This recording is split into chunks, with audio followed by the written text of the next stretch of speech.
Hi, today's lesson is all about relative formula maths.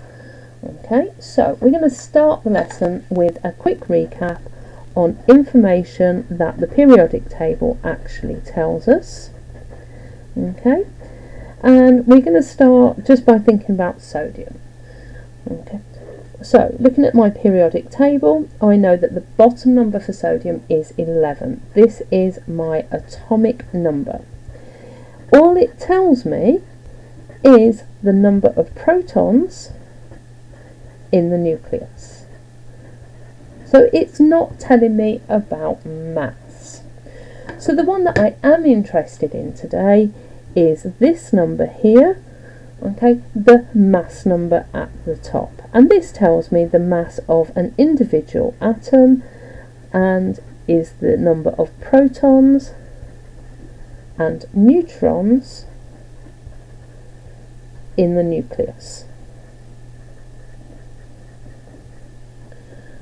Okay, and it's this number that we're going to be using all the time today. So there are two quantities that we're going to need to know. One is AR and one is MR. They are both mass measurements. This is the mass of one atom and is equal to the number on the periodic table.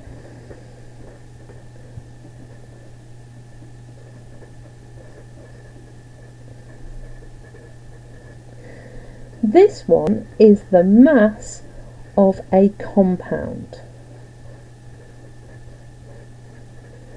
and is equal to the sum of the masses in the compound. So to illustrate that point, we'll have an example. Okay, and the example is we will do NaCl. That's a nice simple one. So we know that the AR of sodium is 23. We know that the AR of chlorine is 35.5. Remember, this one is a 0.5 because it's got isotopes and it gives us a nice rounding number. Okay, right, so if I want the the MR of NaCl, dead simple, all I've got to do is take those two numbers and add them together, which gives me 58.5. There are no units for relative formula masses. Okay, we'll talk about units in a later video.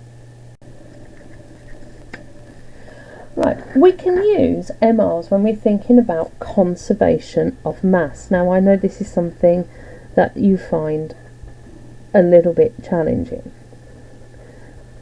Okay, so in conservation of mass we know that the mass of the reactants has got to equal the mass of the products. Okay, because that's what that word conservation means. It means that whatever you started with has also got to be at the end. Okay, it doesn't have to be in the same form, it can be in a completely different form. So let's have a look at an example for that, and we'll take the bog standard hydrogen, add oxygen, is going to give us water. Okay, now that's not a balanced reaction. So in other words, if I look over here, I've got 4 atoms, but over here I've only got 3 atoms. So that reaction is not fully balanced, it doesn't show conservation. Okay, so to do that I'm going to have to balance that equation, and the simplest way of doing this is I've got 2 oxygen atoms here, only 1 here. If I put a multiplier in front of my water, that then gives me 2 oxygen atoms. However, I've now made sure that my hydrogens are out of balance, but again that's dead easy to do because I just put a multiplier in front. So now I've got the same number of atoms on this side as I've got this side. Okay, so I've got 6 atoms on this side, I've got 6 atoms on that side. But we're talking here about mass. So let's have a look at this. Okay, the AR of hydrogen is 1 and the AR of oxygen equals 16. So that means that my mass for my hydrogens is 2, because I've got the 2 there, times 1 plus 1. So that means I've got a mass of 4. If I have a look at my oxygen, I've got 16 plus 16, which makes 32. Okay, so just by doing simple math, I should work out that on this side of the equation, I am going to be making, let's say I've used grams, so if I've got 4 grams and 32 grams, okay, I should be making 36 grams. And if I have a look at my water molecule, okay, I can work out that 1 water molecule is 18, and obviously I need to multiply that by 2 because I've got a multiplier there, okay, and that gives me 36. And so that is conservation of mass using our MR equations.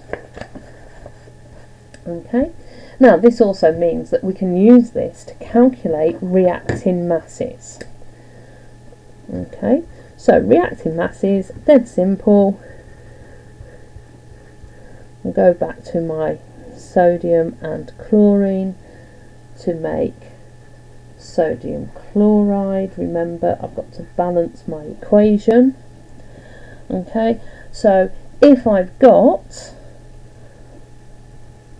46 grams of sodium, okay, so that'd be 2 lots of 23, okay, and I've got 70 grams of chlorine, okay, because 35 and 35 are 70. How much sodium chloride am I going to make? And that then becomes, on my dodgy maths, okay, 116 grams. So that's all we mean by reacting masses. Obviously, if I knew that I've got 116 grams of chlorine, 116 grams of sodium chloride, but 70 grams of chlorine, I could work out how much sodium I needed. So that's a simple way of using masses for reacting masses in an equation. And the other thing that we're asked to calculate using masses is the percentage mass of an element in a compound.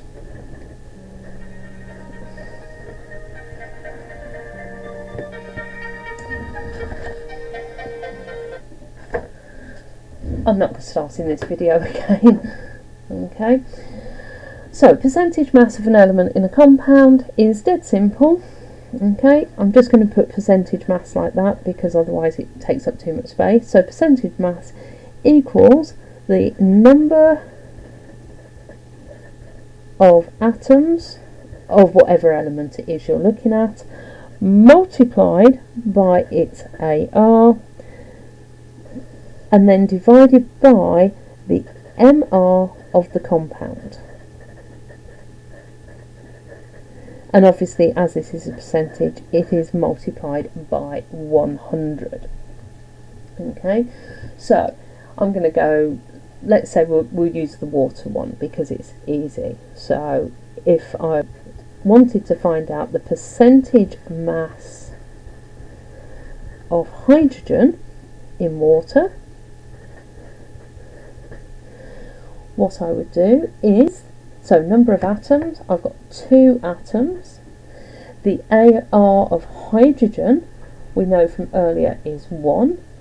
And then I'm going to divide it by the MR of the compound, which we calculated earlier was 18. And again, multiply that by 100. So that gives me 2 divided by 18 multiplied by 100. Okay.